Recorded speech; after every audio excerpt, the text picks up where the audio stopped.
নমস্কার বন্ধুরা, চম্পাস কিচেনে সবাইকে স্বাগত জানাই। সরস্বতী পুজোর স্পেশাল আজকের রেসিপি হচ্ছে সবজি দিয়ে খিচুড়ি আর বিঘরের বেগুন ভাজা।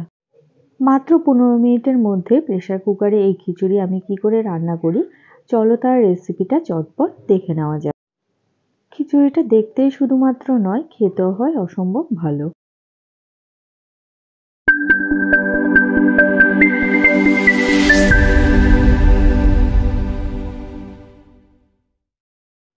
প্রথমে একটা বেগুন কেটে নেব।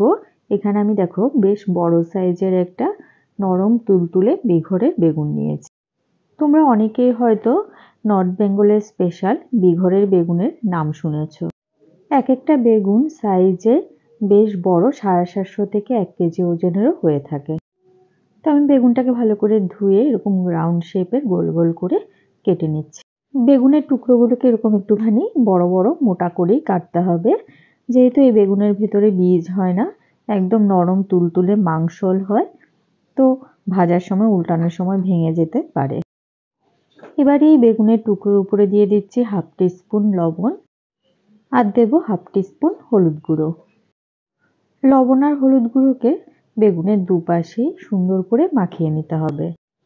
আমাদের চ্যানেল চম্পাস কিচেনের রেসিপিগুলো যদি তোমাদের ভালো লাগে তাহলে অবশ্যই চ্যানেলটাকে সাবস্ক্রাইব করে নেবে এবং পাশে থাকা বেল আইকনটাকে প্রেস করে দেবে। এতে করে যখনই আমি নতুন ভিডিও আপলোড করব সাথে সাথে নোটিফিকেশন তোমাদের কাছে পৌঁছে যাবে। এইভাবে বেগুনের গায়ে ভালো করে নুন হলুদ মাখিয়ে বেগুনগুলোকে 10 মিনিট রেখে দেব। বেগুন ম্যারিনেট হতে থাকুক, ততক্ষণে গ্যাস জ্বালিয়ে একটা কড়াই গরমে বসিয়ে দিলাম। কড়াই গরম হয়ে গেলে দিয়ে দিচ্ছি 1/2 কাপ মুগ ডাল। গ্যাসের আঁচ মিডিয়াম টু লোতে রেখে 2 থেকে 3 মিনিট নাড়াচাড়া করে ডালগুলোকে হালকা লালচে করে ভেজে নেব। দেখো বন্ধুরা, ডালের কালার চেঞ্জ হয়ে গেছে আর সুন্দর একটা গন্ধ বেরোতে শুরু হয়েছে। এবারে ডালগুলোকে ধুয়ে সামান্য জলে ভিজিয়ে রাখবো।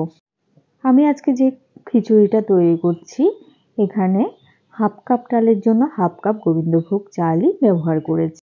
ডালের কড়াইটাকে একটা সাইডে রেখে একটা কুকার গরমে বসিয়ে দিলাম। কুকার ভালো করে গরম হয়ে গেলে দিয়ে দিচ্ছি 3 টেবিল স্পুন সর্ষের তেল। তেলটাকেও ভালো করে ধোঁয়া ওঠা অবধি গরম করতে হবে। তেল গরম হয়ে গেছে, এবার এর মধ্যে 2টো ফাটিয়ে নেওয়া শুকনো লঙ্কা আর তেজপাতা দিলাম। একই সাথে দিচ্ছি কিছু গোটা গরম মশলা। তেজপাতা আর শুকনো লঙ্কাগুলোকে কয়েক সেকেন্ড ভেজে নেব। লঙ্কার কালার চেঞ্জ হয়ে গেছে, এবারে দিচ্ছি 1 টিস্পুন পাঁচফোড়ন আর 1 টিস্পুন গ্রেট করা আদা।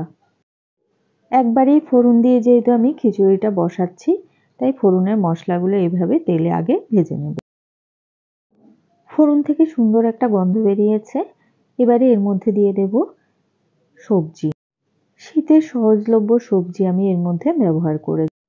গাজর, ফুলকপি, বিনস, শিম, 4টে কাঁচা লঙ্কা দিয়েছি, মিষ্টি কুমড়ো, কুমড়োর ডাঁটা আর দিয়েছি কিছুটা শীষ পালং।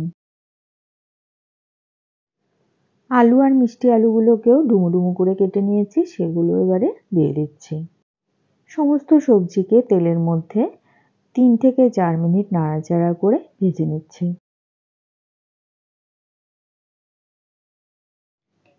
সবজি হালকা ভেজে নেওয়ার পরে এর মধ্যে দিচ্ছি 2 টিস্পুন লবণ, 1.5 টিস্পুন পরিমাণ দিয়ে দিচ্ছি হলুদ গুঁড়ো, 1 টিস্পুন দিচ্ছি জিরে গুঁড়ো, 1 টিস্পুন ধনে গুঁড়ো আর খুব সামান্য 1/2 টিস্পুন কাশ্মীরি লঙ্কা গুঁড়ো। এবারে সমস্ত গুঁড়ো মশলাকে সবজির সাথে নাড়াচাড়া করে কষিয়ে নিতে হবে।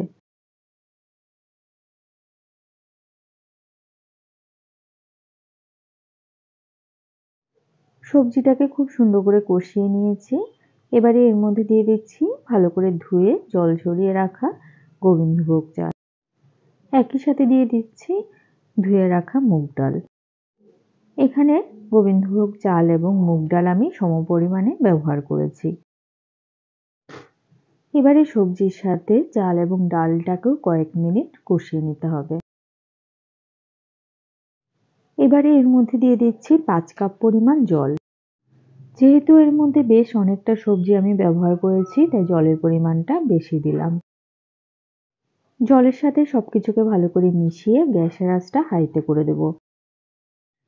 এবারে এর মধ্যে দিয়ে দিচ্ছি 1/4 টিস্পুন গরম মশলা গুঁড়ো আর 1 টেবিল স্পুন ঘি।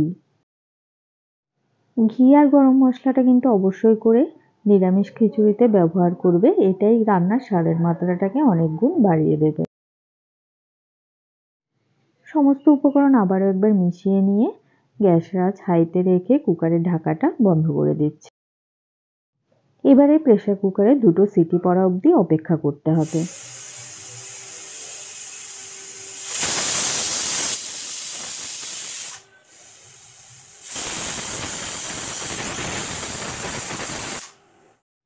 কুকারে 2টো সিটি পড়ে গেছে। এবারে গ্যাসের আঁচটাকে অফ করে দিচ্ছি আর কুকারটাকে পুরোপুরি ঠান্ডা হওয়ার জন্য একটা সাইডে রেখে দিচ্ছি। আবারও গ্যাস জ্বালিয়ে একটা ফ্রাই প্যান বা তাওয়া গরমে বসিয়ে দিলাম। তাওয়াটাকে ভালো করে গরম করে নিয়ে দিয়ে দিচ্ছি 2 টেবিল স্পুন সর্ষের তেল। তেল থেকে ধোঁয়া উঠতে শুরু হয়েছে। তাওয়া বরাবর ভালো করে তেলটাকে ঝরিয়ে দিয়ে এবারে এর মধ্যে দিচ্ছি আগে থেকে নুন হলুদ মাখিয়ে রাখা বেগুনের টুকরোগুলো। বেগুনটাকে কিন্তু কাটার পরে আর ধুইনি, তাও দেখো আগে থেকে নুন হলুদ মাখিয়ে রাখাতে বেগুন থেকে বেশ অনেকটা জল বেরিয়ে এসেছে। এইভাবে যদি আগে থেকে নুন হলুদ মাখিয়ে রাখো তাহলে বেগুন ভাজার সময় খুব বেশি একটা তেলের প্রয়োজন পড়ে না। 2-3 মিনিট অপেক্ষা করার পরে বেগুনগুলোকে উল্টে পাল্টে 2 সাইড থেকে ভালো করে তেল লাগিয়ে নিচ্ছি। গ্যাসের আঁচটাকে মিডিয়াম টু লোতে করে দিয়ে এবার এটাকে 3 থেকে 4 মিনিটের জন্য ঢেকে দিলাম। 3 মিনিট পরে ঢাকাটা তুলে খুব সাবধানে বেগুনের টুকরোগুলোকে আবারও উল্টে দিচ্ছি। এরই মধ্যে কিন্তু বেগুন খুব সুন্দর করে সেদ্ধ হয়ে গেছে।